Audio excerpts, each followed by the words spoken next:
여러분, 새해 신축년 어제가 설날인데 설날 인사를 오늘 여러분 앞에 드리겠습니다.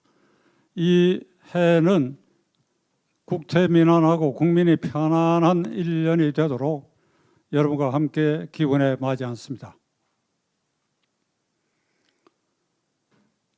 이 신축년 새해는 보기 싫은 놈, 그리고 말 바꾸는 놈, 헌정 질서를 문란시키는 자, 그리고 민심을 허수아비로 만드는 자, 이런 자들이 몽땅 물러서고 그래야 민심이 하늘에 닿는 천심으로 그 천심이 민심을 받아들여서 백척간두에 있는 대한민국의 자유민주 질서 체제, 이 헌법 체제가 지켜지고 새로운 시대가 열릴 수 있는 한 해가 되기를 여러분과 함께 다시 한번 기원해 마지 않습니다. 2300년 전 중국의 한비자가 제자들에게 가르치기를 오로지 집권자, 제왕들의 길이 어떤 것이어야 하느냐 한 데 대해서 이렇게 제자들을 가르쳤습니다. 비리법권천이다. 비리법권천이다.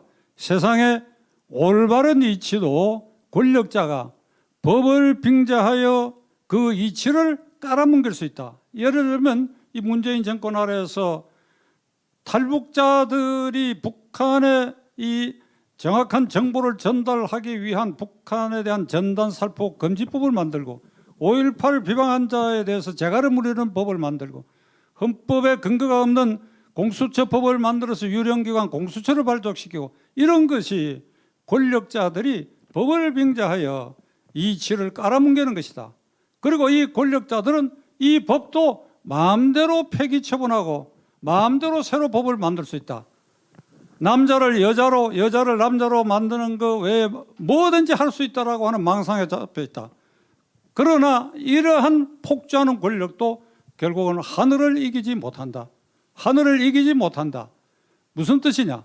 하늘은 입이 없어서 말을 못한다. 너희 놈들 이렇게 하면 안 된다 하고 하늘이 소리 지르지를 못한다. 입이 없어서. 그러나 이 하늘은 백성들의 마음을 통해서 백성들의 입을 통해 가지고 이렇게 하면 안 된다라고 하늘이 명령하는 것이다. 그러니까 권력자들은 비리법권천, 하늘이 무서운 걸 알아야 되고 그리고 민심이 거역하는 일은 절대로 해서는 안 된다. 이렇게 가르쳤습니다. 이 비리법권천의 가르침에 비추어 봤을 때 지금 문재인 정권은 4년을 넘기는 이 순간에 권력을 폭력적으로 행사하고 곳곳에서 그리고 국회에서 180석을 확보했다고 그래가지고 무서워 불의한 입법을 만들고 앞으로도 무슨 법을 만들는지 대기하고 있는 그런 상태에 이르렀습니다. 저는 이 설 연휴가 시작되는 지난주 월요일 날 서울중앙지방법원에서 이 정권 1기 환경부 장관 김은경 장관에 대한 직권남용 그다음에 강요죄 등으로 유죄를 인정하고 2년 6개월의 이 실형을 선고하고 법정 구속했으며 청와대의 인사균형 비서관, 저는 제 귀를 의심했습니다. 청와대에 인사균형을 맞추는 비서관이 있었구나. 처음 알게 되었습니다. 장관 신미숙이라는 사람은 1년 6개월에 3년 집행유예 선고를 받았는데 이게 여러분이 보도를 통해서 다 아시겠습니다만 간단히 요약을 하면 이 정권 들어서고 환경부의 경우에 산하 공기업에 15명의 임직원을 임기가 도래하지 않은데도 찍어내라. 그리고 그 자리에 청와대가 적어준 낙하산 인사를 알박기로 하라. 그래서 그걸 충실히 환경부 장관이 시행을 했습니다. 어떻게 하느냐? 사표를 내라.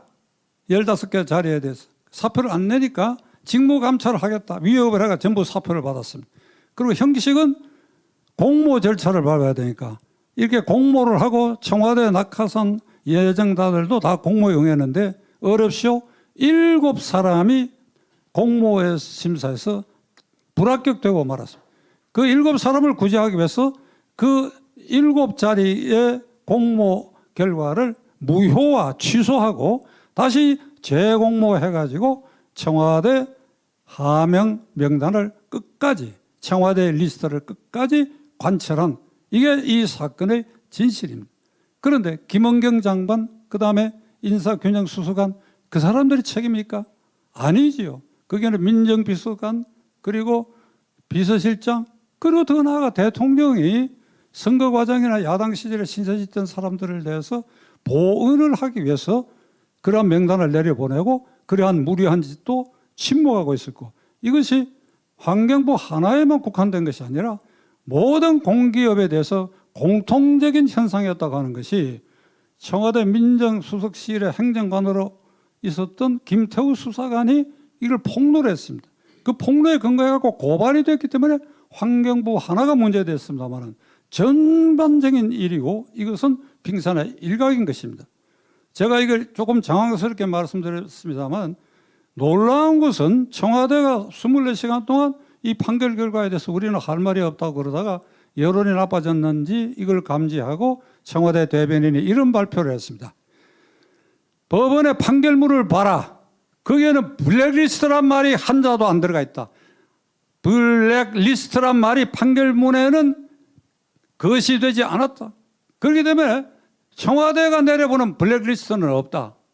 이게 국민을 현혹시키고 있다, 야권이. 여러분 어떻게 생각하십니까? 블랙리스트라는 말은 우리가 찍어서 알받기 할 사람 명단과 그리고 거기에 상에서 현직에 있는 사람을 찍어내기 위한 그 명단을 블랙리스트라고 하는 겁니다. 블랙리스트가 작성돼서 그래서 자기들이 필요한 사람을 낙하사로 내려보라는 이 일련의 과정을 블랙리스트, 정확하게 말하면 찍어낼 사람은 블랙리스트고 알받게 할 대상자는 화이트리스트라고 할 수 있겠죠. 박근혜 대통령이 지금 옥중에 갇혀 있습니다만 박근혜 대통령의 유죄로 인정된 중요한 부분 중에 하나가 문학의 블랙리스트 사건입니다. 이것은 김기춘 비서실장, 조윤선 문화부 장관 등 관련자 40명이 사법 처리를 당한 사건인데 그 문화계의 단체와 그 소속한 사람들 가운데 자유민주 질서를 거역하거나 반대하는 단체와 사람들에 대해서는 정부의 보조금을 삭감하거나 주지 않은 방향으로 실천하라. 그게 이른바 문학의 리스트인데 그것이 대부분 실시가 안 되고 부분적으로 실시된 것 같아요. 그러나 그러한 리스트를 만들었다고 하는 그 자체만으로 박근혜 대통령에게까지 책임을 물었습니다. 제가 왜 이 말씀을 드리냐.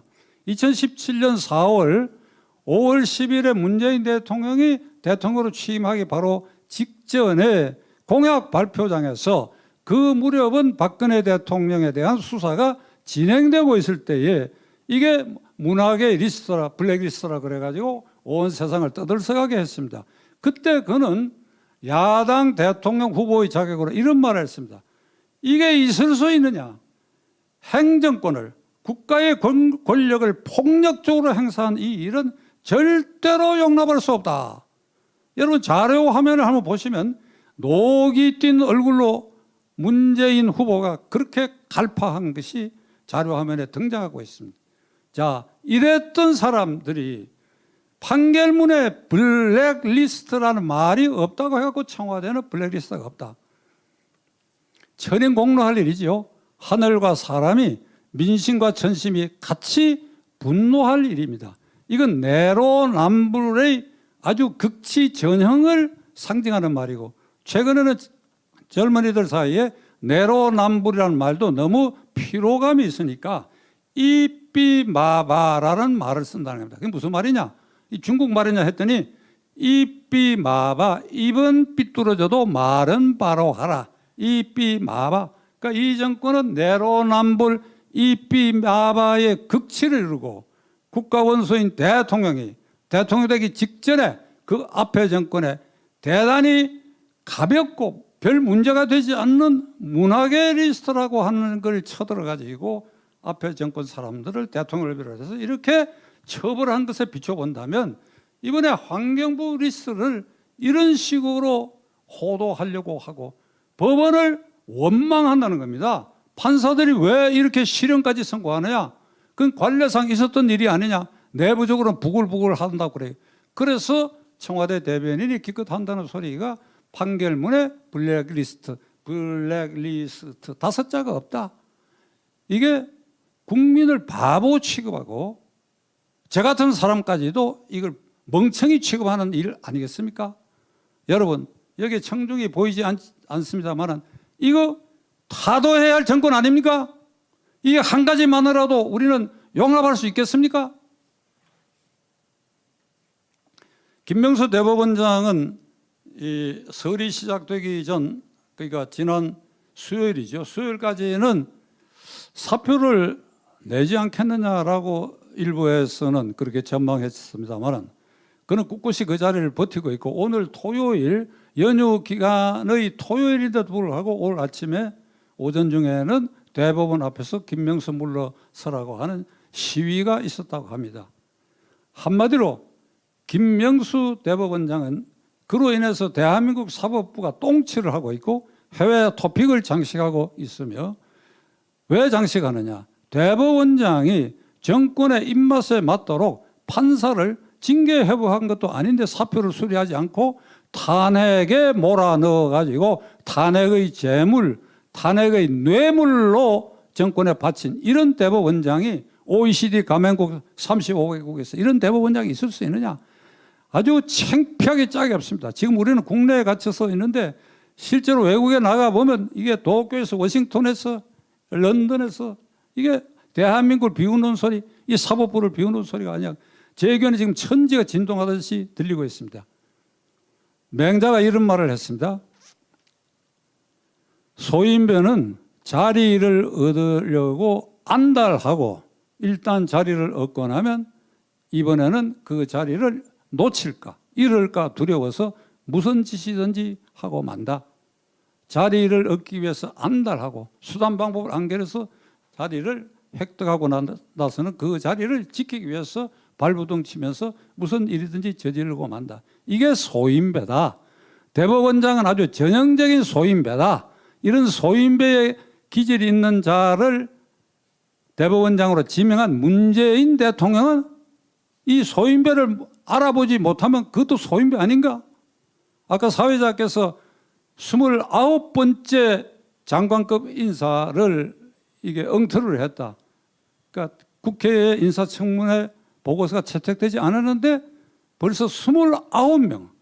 그 지난주에 임명된 문화체육관광부 장관 황희인가 하는 사람은 그건 인격적으로 도저히 그 행적을 특히 문화계 행정의 총수가 그런 비문화적인 행태를 보인 자를 하필이면 이것도 끼리끼리 과거에 인연에 있었던 그 인연을 존중해가지고 이게 회전문 돌려막기식으로 이렇게 해버렸는데 이 29명 그 대부분 거의 전부는 김명수와 더불어 맹자가 말한 소인배라고 해야 할 것입니다. 여러분 그렇지 않습니까? 이런 소인배들이 행정을 맡고 나라를 다스리는데 우리가 하루라도 숨쉬고 살아고 있다고 하는 이 사실이 억울하고도 억울한 일이라고 여러분 생각지 않습니까?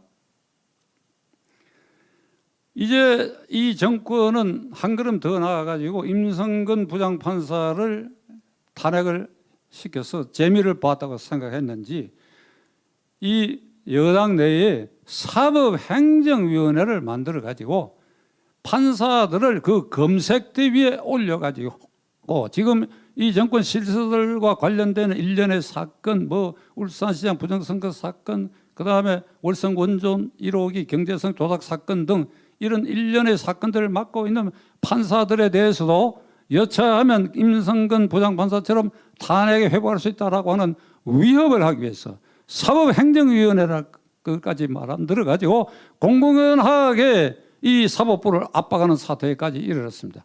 이 정권 눈에는 보이는 게 없어요. 뭐든지 할 수 있다라고 하는 망상에 잡혀 있는데 이 일을 우리가 어떻게 해야 할 것입니까? 문재인 대통령은 헌법적 공약, 취임 때 헌법에서 한 약속 중에 많은 게 있는데 인사에 관해서 한 약속은 나를 비판하고 반대한 사람 가운데도 훌륭한 인재는 이게 모시겠다. 이러면 당평책을 쓰겠다고 했는데 지난 4년여 동안에 단 한 건의 단평 인사도 한 일이 없다. 삼고초려해서 모시겠다고까지 했어요. 삼고초려. 거절하면 3번 이상 찾아가겠다는 것인데 단 한 건도 일고초려도 한 일이 없고 전부 이런 주변에 소인배들만 거두어 가지고 이 인사를 행했다. 이거 도저히 우리 국민이 용납할 수 없는 일. 이 정권은 결국은 국회를 완전 장악했고 사법부도 완전히 장악했습니다. 이래서 눈에 보이는 것 없이 장악은 할 수 있는 모든 일은 폭력적으로 정권의 폭력을 마음대로 휘두르는 정권으로 지금 전락하고 말았습니다. 이들은 민심도 두렵지 않고 그리고 국가가 망하든 말든 내 기득권만 유지하면 수단 방법을 가리지 않고 정권을 유지 연장해야 되고 다가오는 4월 7일 서울 부산시장 선거도 이기기 위해서는 무슨 짓이든지 할 수 있다. 이렇게 되어 있습니다. 안보 문제를 김정은이에게 바치겠다 하는 얘기는 많은 얘기들이 있었기 때문에 저는 생각했습니다. 오늘의 결론은 저는 이렇게 내리고자 합니다. 자, 이 정권은 이치도 법률로 깔아뭉개고 그 법률도 권력으로 마음대로 폈다 켰다 하면서 하늘 무서운 줄 모르고 민심을 거역하는 이 일을 계속하고 있는데 하루라도 이 정권을 종식시켜야 됩니다. 재작년에 10월 3일 광화문 광장에 100만 명이 모였습니다. 만일 오늘이 토요일인데 내일 이 방송을 통해서라도 내일 우리가 광화문에 모입시다. 이 코로나로 광화문 광장이 정권에 장악되지 않았다고 한다면 내일 광화문 광장에 모입시다. 이렇게 우리가 호소한다면 누구 말씀대로 300만 명은 모일 것이다. 300만, 재작년에는 100만 명이 모였는데 300만 명이 모일 것이다. 300만 명이 모이면 어떤 일이 벌어지느냐. 광화문을 메우고 광화문 경복궁 뒤로 해서 청와대 길 다 메우고 그리고 청와대 담장 완전히 에워싸고 그 에워싼 인파가 계속 청와대 쪽으로 밀어붙이면 그 청와대 담장도 사람의 몸체에 미는 힘으로 청와대 담장도 우두둑 하고 무너질 것이다. 그러면 본관이 무너지고 관저까지 무너질 수가 있다. 그러면 문재인 대통령과 그 실세들은 어떻게 되느냐. 그래서 탈출해야지요. 어디를 탈출하느냐. 집으로 가야지요. 집으로 가서 감옥에 갈 준비를 하고 있어야지요. 이런 날이 반드시 와야 합니다. 그러나 코로나가 광화문 광장을 점령했다고 해서 우리가 손발이 묶인 것은 절대 아니지요. 이번 3월 1일 날 1차 국민 저항권을 행사하는 날 대한민국의 주권은 국민에게 있고 모든 권력은 국민으로부터 나온다는 이 저항권 헌법에서 보장된 이 권력을 우리가 야무지게 행사한다면 광화문 광장 아니고 뒷길로 지방의 모든 도시에서 농촌에는 농촌 소로를 통해 가지고 이번에는 민심이 폭발하고 있다 하는 걸 하늘에 호소를 하는 것입니다. 그러면 한비자가 말한 대로 민심이 결국은 하늘을 진동을 시켜가지고 그 하늘이 벌을 내리는 그러한 일대 폭풍 같은 일이 반드시 벌어지라고 하는 저는 확신하고 여러분들이 이 대회에 전부 참석해 주실 것을 호소해 마지 않습니다. 감사합니다.